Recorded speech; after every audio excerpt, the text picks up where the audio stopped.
નમસ્કાર મિત્રો, આજે ટામેટા મસાલા ઉપમા બનાવીશું અને ચલતે ચલતે સેગમેન્ટમાં આપણા યુવાનો અથવા પ્રામાણિક નાગરિકો કેમ ભારત છોડવાનો નિર્ણય લઈ રહ્યા છે એ વિશે વાત કરીશું.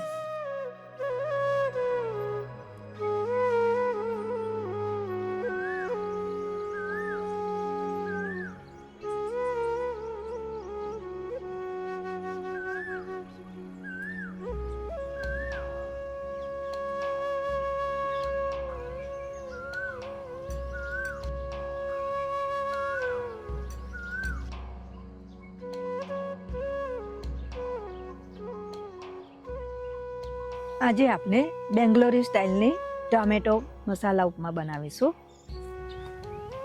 સૂકા લાલ મરચાંને આપણે પલાળી લઈએ.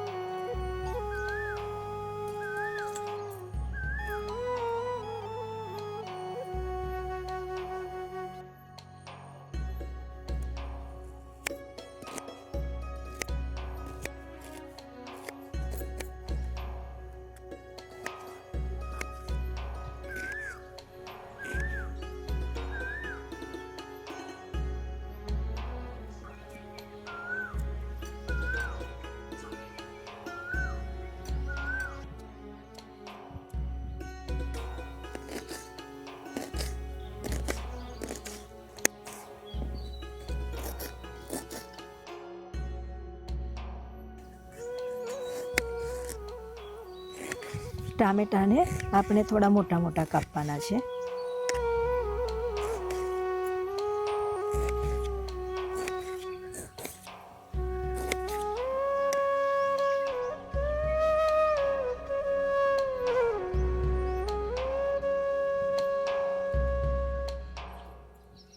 એક ચમચી ઘી મૂકીશું. અહીંયા આપણે 1 કપ રવો લીધો છે. એને ધીમા ગેસે થોડો શેકી લઈશું. અને સુગંધ આવે ત્યાં સુધી કે કલર બદલાય ત્યાં સુધી શેકવાનું નથી.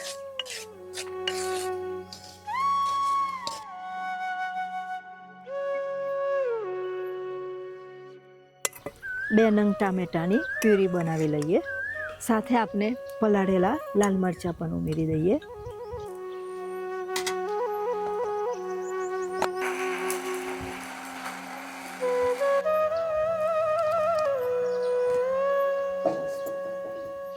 આપણે ઉપમા બનાવી લઈએ. 2 ચમચી ઘી ઉમેરીશું.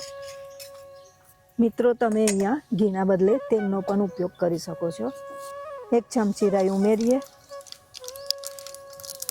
1 ચમચી અડદ દાળ, 1 ચમચી ચણા દાળ, ચોપ કરેલું આદું ઉમેરીએ. લીલા મરચાં ઉમેરીશું.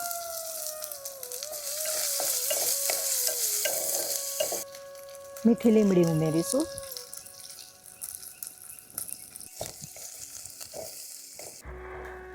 ચોપ કરેલી ડુંગળી ઉમેરી દઈએ. ચોપ કરેલું 1 નંગ કેપ્સિકમ ઉમેરી દઈએ. મિત્રો, અહીંયા અમે 1 નંગ કેપ્સિકમ વાપર્યું છે. તમારે અડધું વાપરવું હોય તો પણ ચાલે. થોડું મીઠું ઉમેરીએ. ટામેટાની પ્યુરી ઉમેરી દઈશું. અહીંયા આપણે થોડી કસૂરી મેથી વાપરીએ છીએ. અને 1 ચમચી બીસીબેલે મસાલો વાપરીશું.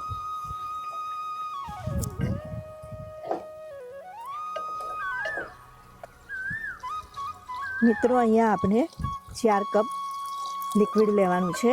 એમાં 1 કપ પ્યુરી ઉમેરી છે અને 3 કપ જલ લીધું છે.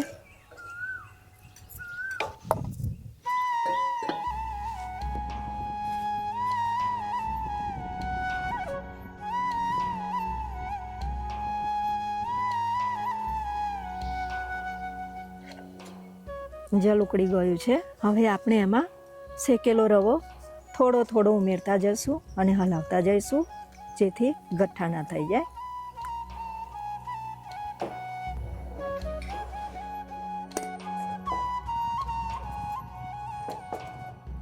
2 નંગ મોટા મોટા કાપેલા ટામેટાં ઉમેરીશું.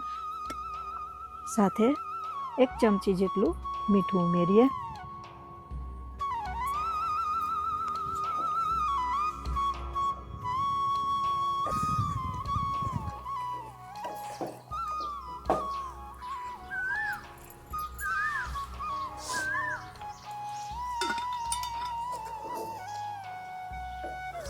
થોડા લીલા ધાણા ઉમેરીએ.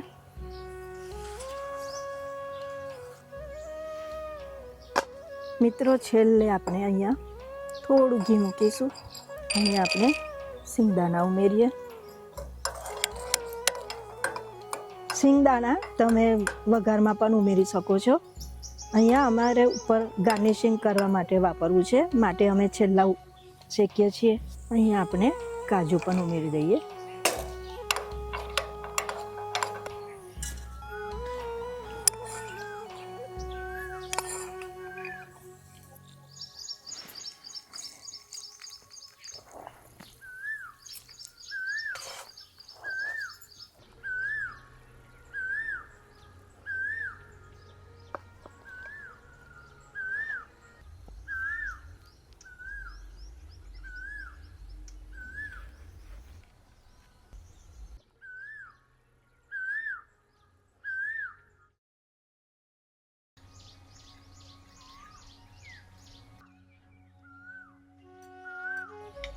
મિત્રો, આજે આપણે એક કડવા સત્ય ઉપર વાત કરીએ. કેનેડા, અમેરિકા કે ઓસ્ટ્રેલિયા જેવા પાછળ માત્ર ડોલર જ કારણ નથી. આપણા દેશના યુવાનો આજે અહીંની સિસ્ટમ અને સામાજિક માનસિકતાથી કંટાળી રહ્યા છે. આપણે ગર્વ તો લઈએ છીએ આપણા દેશ પર, પણ શું આપણે અહીં રહેવા લાયક માહોલ જાળવી શક્યા છીએ? ચાલો આજે અરીસો જોઈએ. સૌથી પહેલી વાત, સ્વચ્છતા. વિદેશમાં લોકો રસ્તા પર કાગળનો ટુકડો ફેંકતા પણ 100 વાર વિચારે છે, જ્યારે આપણે ત્યાં ગમે ત્યાં કચરો ફેંકવો એ જાણે આપણો હક હોય તેમ પ્લાસ્ટિક અને કચરો ફેલાવીએ છીએ.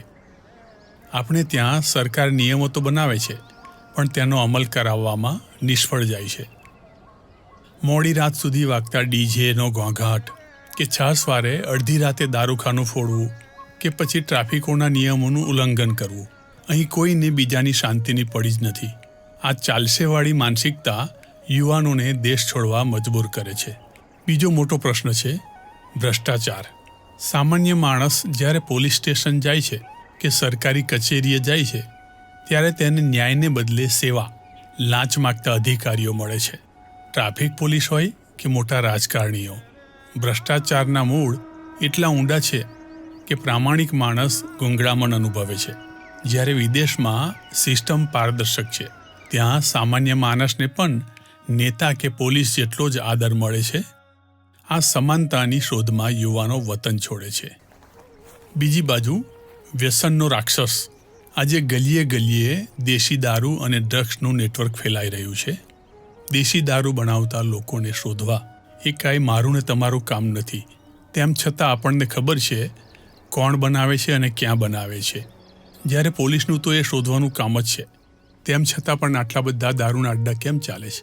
એનો જવાબ આપણને સૌને ખબર જ છે.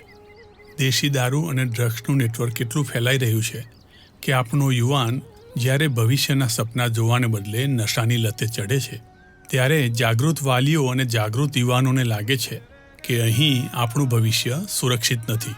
સુરક્ષિત અને વ્યસનમુક્ત વાતાવરણની શોધ એ વિદેશ જવાનું એક મોટું કારણ છે. મિત્રો, વિદેશ જનારા લોકો માત્ર પૈસા પાછળ નથી દોડતા. તેઓ એક એવા સમાજની શોધમાં જાય છે કે જ્યાં કાયદાનું પાલન થતું હોય, જ્યાં પ્રામાણિકતાની કિંમત હોય અને જ્યાં ગંદકી ન હોય. જો આપણે ઈચ્છીએ કે આપણું ટેલેન્ટ દેશમાં જ રહે, તો સરકારે કડક થવું પડશે અને આપણે પણ નાગરિક તરીકે સુધરવું પડશે. બીજું એક કારણ છે રૂપિયાનું મૂલ્ય અને કામની કદર. ભારતમાં ભણેલા ગણેલા યુવાનોને પણ ઘણીવાર યોગ્ય પગાર મળતો નથી. તેની સામે વિદેશમાં ડિગ્નિટી ઓફ લેબર છે, એટલે કે કોઈ પણ કામ નાનું નથી. ત્યાં એક પ્લમ્બર કે ડ્રાઈવર પણ સન્માનજનક જીવન જીવી શકે છે અને સારી બચત કરી શકે છે. ત્યાં કરેલી થોડી મહેનત પણ અહીં મોટું રોકાણ બની જાય છે. આ આર્થિક સુરક્ષા યુવાનોને ખેંચી જાય છે. બીજું એક કારણ છે ક્વોલિટી ઓફ લાઈફ. આપણે ત્યાં મહેનત કરનારા લોકોની કમી નથી, પણ તે મહેનત સામે જે સુવિધાઓ મળવી જોઈએ એમાં ક્યાંક આપણે પાછળ પડીએ છીએ. વિદેશમાં પ્રદૂષણ મુક્ત વાતાવરણ, પીવાનું શુદ્ધ પાણી, 24 કલાક વીજળી અને શિસ્તબદ્ધ ટ્રાફિક સિસ્ટમ એ લોકોને આકર્ષે છે. ત્યાં સામાન્ય ટેક્સ ભરનાર વ્યક્તિને પણ ઉત્તમ રોડ અને જાહેર સુવિધાઓ મળે છે, જે આપણા દેશમાં હજુ એક સંઘર્ષ સમાન છે. તો મિત્રો, તમે પણ કોમેન્ટમાં પ્રતિભાવ આપશો. આવતા વિડીયોમાં ફરીથી મળીએ. જય ભારત, વંદે માતરમ.